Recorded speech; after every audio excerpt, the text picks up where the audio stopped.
এই কথা বাস্তবে সত্য হয়েছে। আজকে একজন ওই জালিম স্বৈরাচারের অনুসারীকে খুঁজে খুঁজে আমরা পাচ্ছি না। কোথায় যে পালাইছে আল্লাহ পাকই ভালো জানে। কথা বলুন ঠিক না বেটি? সুতরাং ইসলাম থেকে যারা বিমুখ হয়ে যায় তাদের অবস্থা ভালো না খারাপ? জোরে বলেন, ভালো না খারাপ?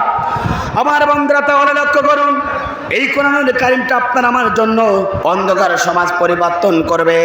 আর আল্লাহ রাব্বুল আমিন কোরআনুল কারীমের ভিতরে ঘোষণা করলেন, বান্দা শুনে রাখো, এই সমাজে আমি রব্বুল আমিন তোমাদেরকে কবুল করেছি, আমি তোমাদেরকে মনোনীত করেছি, যার কারণে তোমাদেরকে এখানে বসার সুযোগ দান করেছি।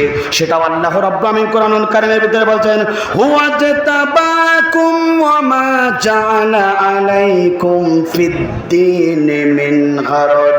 আল্লাহ পাক বলেন, আমি যাদেরকে মনোনীত করেছি, আমি যাদেরকে কবুল করেছি, আমি যাদেরকে পছন্দ করেছি, তাদেরকে আমি কোরআনের ময়দানে বসার সুযোগ দান করেছি। একবার জোরে জোরে বলুন আল্লাহু আকবার।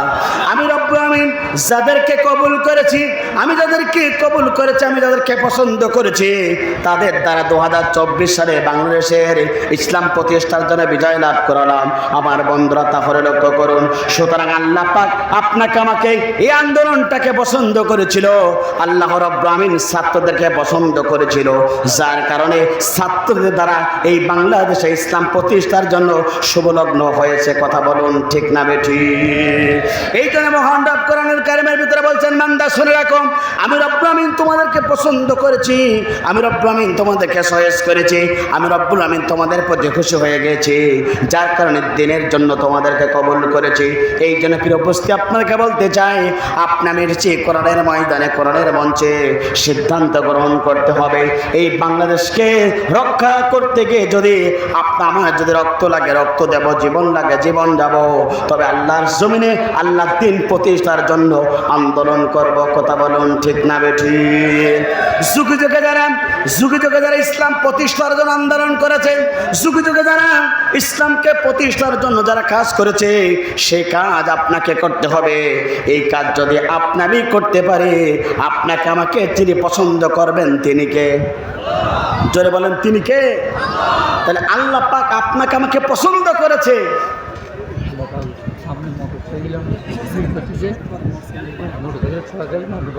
আপনারা জানেন, আমার এলাকার ভাইরা পোস্টারও করেনি, প্রচারণাও করেনি, যার কারণে তারা জানতো যে এখন মাঠ নাই, কারণ প্রত্যেকটা মাঠে এখন ধান লাগানো।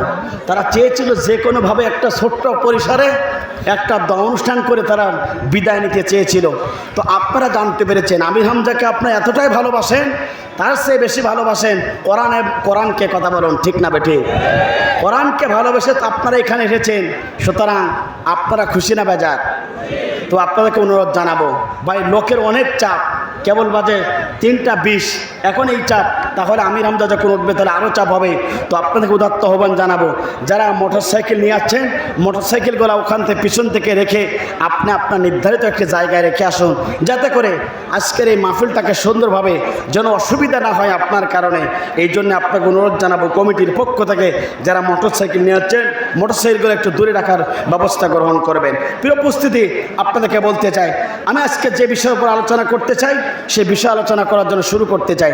প্রিয় উপস্থিতি, বর্তমানে নয়, গোটা পৃথিবীতে মুসার কাছে পরাজিত হয়েছিল, নাম তার ছিল ফেরাউন। কথা বলুন ঠিক না বেঠিক? আর বাংলাদেশে ফেরাউন ছিল, সবাই জানে, বুক ফুলে বলতে পারতো না, যার নাম শেখ হাসিনা। বাংলাদেশের ফেরাউনের খালাতো বোন, এই খালাতো বোনের অবস্থা কি হলো জানার দরকার আছে না নাই? জোরে বলেন, আছে না নাই?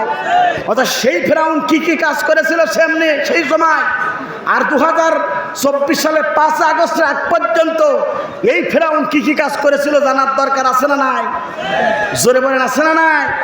প্রিয় উপস্থিতি, এই ফেরাউন প্রথম নম্বর সে কাজ করেছিল, দেশের সমস্ত মানুষকে জিম্মি করেছিল। কথা বলেন না কেন? এই ফেরাউন প্রথম নম্বর কাজ করেছিল কি? দেশের সমস্ত মানুষকে জিম্মি করেছিল। কিভাবে? আপনারা সকলেই জানে, এভাবেই জিম্মি করেছিল। নেট সব অফ, ওয়াইফাই সব অফ করে বাংলাদেশের সমস্ত মানুষগুলিকে পাগল বানানো হয়েছিল। এ কথা বলেন না কেন? তাহলে ওই সময় ফেরাউন এই কাজ করেছিল, বর্তমানে যে ফেরাউন ছিল সেও একই অবলম্বন কাজ করেছিল। কথা বলুন ঠিক না বেঠিক? প্রভুস্থিতি বাংলাদেশের মানুষকে জিম্মি করেছিল, অর্থাৎ কোনো সংবাদ কেউ জানতে পারত না। কথা বলুন ঠিক না বেঠিক? আমার বন্ধুরা, সেই ফেরাউন কি কাজ করেছিল লক্ষ্য করুন। মুসা আলাইহিস সালাতু ওয়াস সালাম অনুসারীদেরকে, সকল অনুসারীদেরকে জিম্মি করে বলল। সকলকে তিনি জিম্মি করার পরে তিনি ঘোষণা দিল, শোনো আমি যা বলবো দেশের মানুষগুলোকে তাই শুনতে হবে। সঙ্গে সঙ্গে দেশের মানুষেরা অবাক হয়ে গেল। মুসা আলাইহিস সালাতু ওয়াস সালামের কাছে তার অনুসারীরা চলে গেল, মুসা আমরা এখন কি করতে পারি? যে ফেরাউন যাও বলে আমাদেরকে তাই মানতে হবে। সঙ্গে সঙ্গে মুসা আলাইহিস সালাতু ওয়াস সালাম বলেছিল, শোনো তোমরা যদি আল্লাহর প্রতি মানে থাকো, মুসার প্রতি মানে থেকে থাকো, তাহলে তোমরা ধৈর্য ধারণ করো। ফেরাউনের কথাই তোমরা কোনো প্রকারের টেনশন করবে না, মন খারাপ করবে না, ধৈর্যচ্যুত হবে না। কথা বলুন ঠিক না বেঠিক? আমার বন্ধুরা, বর্তমানে ফেরাউন কি কাজ করেছিল?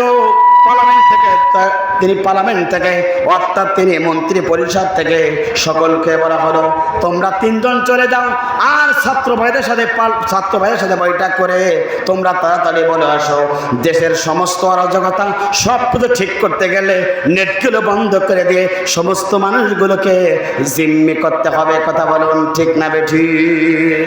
আমার বন্ধুরা, এটা আমার কথা নয়, সেই ফেরাউনের কথা।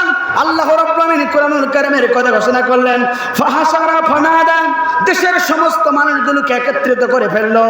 অর্থাৎ সমস্ত মানুষগুলোকে একত্রিত করে অর্থাৎ জিম্মি করে সে বলেছিল, ফাকালা আনা রাব্বুকুমুল আলা, আমি কি সমস্ত ক্ষমতার মালিক নয়? কথা বলুন ঠিক না বেঠিক? সেই ফেরাউন বলেছিল, দেশের সমস্ত মানুষগুলো একত্রিত করলো, করার পরে ফেরাউন বলছে, এই শোনো আমি সমস্ত ক্ষমতার মালিক, আমি যদি কিছু দেই তোমরা চলতে পারবে, নাইতে পারবে না। মুসার অনুসারী বলেছিল, না না না, আমাদের সমস্ত ক্ষমতার মালিককে, লিল্লাহি মা ফিস সামাওয়াতি ওয়াল আরদ আলাহুল খালকু ওয়াল আমরু, সৃষ্টিদার, আইন চলবে তার, আমাদের সমস্ত ক্ষমতার মালিক আল্লাহ। চিৎকার করে বলেন আল্লাহু আকবার। আমার বন্ধুরা, সেই মুসার অনুসারী যখন বলেছিল ফেরাউনের মটকা গরম, ঠিক একইভাবে যখন আমার দেশের মানুষেরা সবাইকে জিম্মি করে একত্রিত করে ফেললো, শেখ হাসিনা এটাই বলল, আমি কি সমস্ত পাওয়ারের মালিক নাই? আমি নেট চললে চলে, বন্ধ করে দিলে আর চলে না। কথা বলেন না কেন? সে সময় ফেরাউন কি কাজ করেছিল? আর এই ফেরাউন কি কাজ করেছিল একটু দেখুন বন্ধুরা।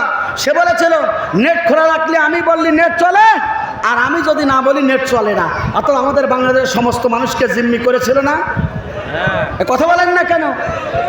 আমার বন্ধুরা, আর সে বলেছিল আমি সমস্ত পাওয়ারের মালিক, আমাকে থামাই কে? আমি আরো থাকবো। কিন্তু আল্লাহ পাক বলল, তোরা রাখবো না। কথা বলুন ঠিক না বেঠিক? এই খেলা কার? জোরে বলেন কার? এই ছাত্র ভাইরা আছে আবাবিল পাখির মতো, তারা ছোট্ট ছোট পাখি, আবাবিল পাখি দেব, ওখানে কাবাঘরকে আল্লাহ পাক তাদের দ্বারা সাহায্য করেছিল। আর বাংলাদেশে লাল পতাকা খচিত পতাকায় রক্ষা করলো আল্লাহর সবচেয়ে গয়বী ফেরেশতা দ্বারা, আর বাংলাদেশের ছাত্র আন্দোলন ভাইদের দ্বারা।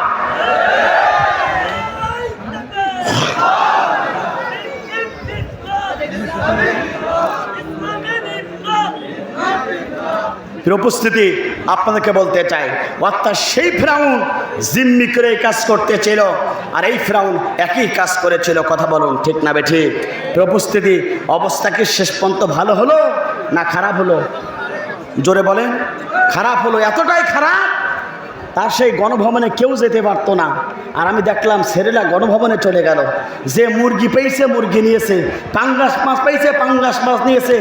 মানুষের সতীত্বর একটা গ্যারান্টি আছে, সেই গ্যারান্টির একটা জামা পর্যন্ত খুলে খুলে মানুষ সব দেখানো শুরু করেছে। কথা বলুন ঠিক না বেঠিক?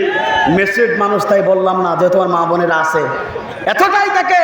আর আল্লাহ পাক যদি তাকে যদি একটু ধরতে পারতো, এই ছেলেরা যে কি করতো আল্লাহ পাকই ভালোই জানে।